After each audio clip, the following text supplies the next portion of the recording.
आज के इस डीप डाइव विश्लेषण में हम एक बेहद शक्तिशाली और दिलचस्प कॉन्सेप्ट को डिकोड कर रहे हैं, जो सीधे दीपक बजाज की स्रोत सामग्री से लिया गया है। चलिए सीधे इस चर्चा में जंप करते हैं। सच कहें तो ये कोई आम न्यू ईयर रेजोल्यूशन वाली बात बिल्कुल नहीं है।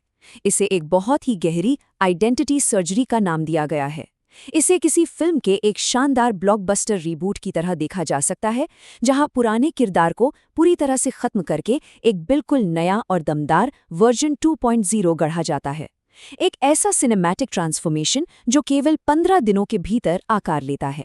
ओके, तो चलिए गहराई में चलते हैं। इस 15 दिन की प्रक्रिया की शुरुआत पहले ही दिन एक बेहद ड्रामेटिक 3 मिनट के मिरर टेस्ट से होती है। आईने के सामने खड़े होकर सामने लिखे इस विचार को तब तक दोहराने का निर्देश है जब तक आवाज पूरी तरह से स्थिर ना हो जाए। मनोविज्ञान के अनुसार ऐसा करने से रैडिकल ओनरशिप यानी पूर्ण जिम्मेदारी का एहसास होता है। ये एक ही झटके में मस्तिष्क के एग्जीक्यूटिव कंट्रोल सेंटर यानी निर्णय लेने वाले हिस्से को एक्टिवेट कर देता है। ये किसी भी बेहतरीन फिल्म के उस शानदार ओपनिंग सीन की तरह है जहां मुख्य किरदार पहली बार सच्चाई का सामना करता है। अब इस पूरे 15 दिन के प्रोटोकॉल को एक डायरेक्टर के स्टोरी बोर्ड की तरह देखते हैं। ये पूरा सफर इन 4 सिनेमैटिक एक्ट्स में बटा हुआ है। Act 1 the purge, act 2 the crucible, act 3 the upgrade और एक्ट 4 द प्रीमियर, और अंत में ultimate proof of transformation. Act 1 the purge यानी पुराने कचरे की सफाई। ये वो समय है जहां बाहरी शोर को पूरी तरह काटना होता है।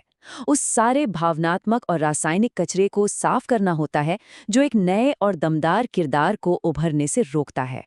चलिए पहले चरण की इस टाइमलाइन पर नजर डालते हैं। मिरर टेस्ट के बाद दूसरे दिन एक 24 घंटे का डोपामाइन फास्ट होता है। ध्यान दें, ये कोई साधारण डिटॉक्स नहीं है, बल्कि एक जबरदस्त न्यूरोकेमिकल रीबूट है, बिना किसी सोशल मीडिया या जंक फूड के, ताकि दिमाग का रिवॉर्ड सिस्टम पूरी तरह रीसेट हो सके। फिर तीसरे दिन एक गहरी क्लैरिटी का रिचुअल आता है जिसे द रिफ्यूज लिस्ट कहते हैं। इसमें उन 3 असहनीय और जहरीले पैटर्न्स को लिखा जाता है जिन्हें किसी भी हाल में नई स्क्रिप्ट का हिस्सा नहीं बनने देना है। और ये चीज़ बहुत ही ब्रिलियंट तरीके से इलस्ट्रेट करती है कि पुरानी और नई स्क्रिप्ट के बीच का अंतर कैसा दिखता है। चौथे दिन का फियर फ्यूनरल कमाल का है। इसमें डर को एक जीवित किरदार मानकर उसे एक खत लिखा जाता है जिसमें साफ कहा जाता है, अब तुम लीड नहीं करोगे, मैं लीड करूंगा। और फिर उस कागज को जला दिया जाता है।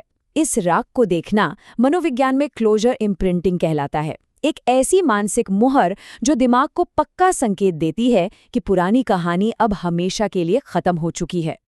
आगे बढ़ते हैं एक्ट 2 की तरफ, द क्रूसिबल, आग में तपकर लचीलापन ढालना। ये फिल्म का वो मशहूर ट्रेनिंग मोन्टाज है जहां मानसिक मजबूती और लचीलेपन का सबसे कड़ा परीक्षण किया जाता है। इस क्रूसिबल चरण की टाइमलाइन कुछ इस तरह दिखती है। 5वें दिन एक 3 घंटे का नो एस्केप स्प्रिंट होता है, यानी बिना किसी ब्रेक के एक ऐसे काम को पूरा करना जिससे सबसे ज्यादा डर लगता हो। फिर 6ठे दिन भावनात्मक सफाई के लिए माफी के संदेश भेजे जाते हैं, जिससे मन का पुराना बोझ उतर जाता है। और 9वें दिन का नियम बहुत सख्त है, 24 घंटे के लिए 3 सी, यानी कोई कंप्लेन, शिकायत, कोई क्रिटिसिज्म, आलोचना और कोई कंपैरिजन, तुलना नहीं। फोकस केवल और केवल समाधान खोजने पर होता है। 7वें दिन का पूरा फोकस इस नर्वस सिस्टम रेजिलियंस ट्रेनिंग पर होता है। इसे कंफर्ट कोलैप्स का नाम दिया गया है। जानबूझकर ठंडे पानी से नहाना या बिना गद्दे के सीधे फर्श पर सोना, खुद को जानबूझकर असहज स्थिति में डालना, असल में नर्वस सिस्टम को आने वाले साल के भारी दबाव और चुनौतियों के लिए पहले से ही तैयार करने का एक बेहतरीन तरीका है। अब इस स्लाइड में जो सबसे दिलचस्प बात है वो ये है कि 8वें दिन भौतिक परिवेश को पूरी तरह कैसे रीसेट किया जाता है। सब कुछ हटाना, सफाई करना और एक ऐसा विजुअल एंकर लगाना जो उस भविष्य के शानदार किरदार को दर्शाता हो। ये काम इसलिए करता है क्योंकि जब कोई भौतिक स्थान इस नई सिनेमैटिक इमेज के अनुरूप डिजाइन किया जाता है तो हमारा अवचेतन मन स्वचालित रूप से उसी के अनुसार ढलने लगता है। अब आता है एक्ट 3 द अपग्रेड, नए स्किल्स को जोड़ना। कहानी की गति अब बहुत तेज हो जाती है। यह वह हिस्सा है जहां नायक को सफलता के नए आर्किटेक्चर और नई शक्तियां प्राप्त होती हैं। इस अपग्रेड सीक्वेंस में 11वें दिन का प्रोटोकॉल देखिए। सुबह के पहले 90 मिनट पूरी तरह से मौन और बिना किसी बाहरी इनपुट या फोन के बिताए जाते हैं। ये सीधे मस्तिष्क के प्रीफ्रंटल कॉर्टेक्स यानी फोकस और जटिल सोच वाले हिस्से को सक्रिय कर देता है। और फिर 13वें दिन पूरे 2 घंटे की गहरी एकाग्रता के साथ किसी नए और हाई वैल्यू स्किल को सीखा जाता है। 10वें दिन मनी आर्किटेक्चर मैपिंग की बारी आती है। ये सिर्फ पैसे की कामना करने के बारे में बिल्कुल नहीं है, बल्कि वेल्थ का एक स्पष्ट विजुअल ब्लूप्रिंट बनाने के बारे में है।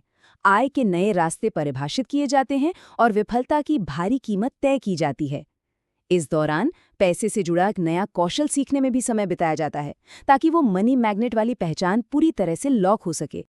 चलिए देखते हैं कि ये सब आपस में कैसे जुड़ता है।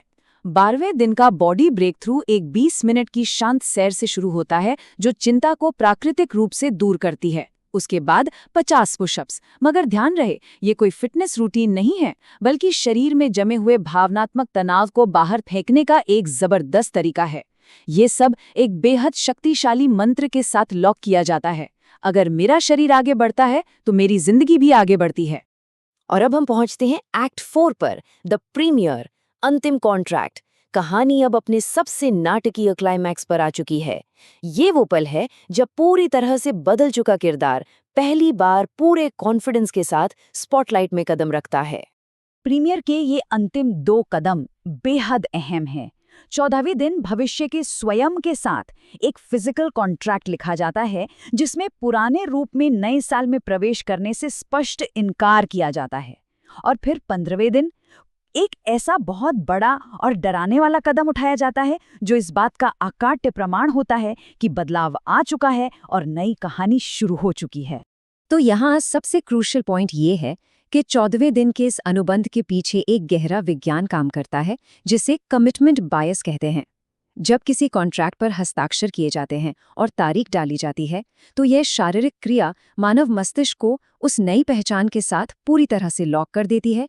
इसके बाद मनोविज्ञान इंसान को अपने उसी नए कमिटमेंट के हिसाब से ही काम करने के लिए प्रेरित करता है। अंतिम प्रमाण, यात्रा का दस्तावेजीकरण। अब हम इस विश्लेषण के उस हिस्से में आते हैं जहां स्रोत सामग्री इस पूरी प्रक्रिया को सीधे वास्तविक दुनिया के परिणामों और दावों से जोड़ती है। स्रोत सामग्री इस बात पर काफी जोर देती है कि प्रतिदिन एक वीडियो के माध्यम से इस पूरी प्रक्रिया को रिकॉर्ड करना एक बेहतरीन स्टोरी बोर्ड का काम करता है। जो लोग इस तरह रोजाना के चैलेंजेस को रिकॉर्ड करके पोस्ट करते हैं, उनके लिए ये बदलाव का एक पक्का सबूत बन जाता है। निष्पक्ष रूप से देखा जाए तो स्रोत सामग्री यह भी बताती है कि इस ट्रांसफॉर्मेशन को डॉक्यूमेंट करने वालों को दिल्ली में होने वाले एक बड़े इवेंट के टिकट जीतने का मौका मिलता है, जिनकी कीमत 3 लाख रुपए तक बताई गई है। ये रिवॉर्ड लूप इस पूरे सिनेमैटिक बदलाव को और भी यथार्थवादी बना देता है। इस पूरे सिनेमैटिक सफर का विश्लेषण करने के बाद अंत में एक बहुत गहरा सवाल उभर कर आता है। 15 दिनों की ये आइडेंटिटी सर्जरी सिर्फ नए साल की एक आम तैयारी नहीं है, ये एक पूरी ब्लॉकबस्टर फिल्म की स्क्रिप्टिंग है। तो क्या आने वाला नया साल केवल एक खाली पन्ना बनकर रह जाएगा, या यह एक बिल्कुल नई और शानदार विरासत का ग्रैंड प्रीमियर होगा? ये एक ऐसा सवाल है जो निश्चित रूप से हर किसी को अपनी पुरानी स्क्रिप्ट फाड़कर एक नई कहानी लिखने के लिए प्रेरित करता है।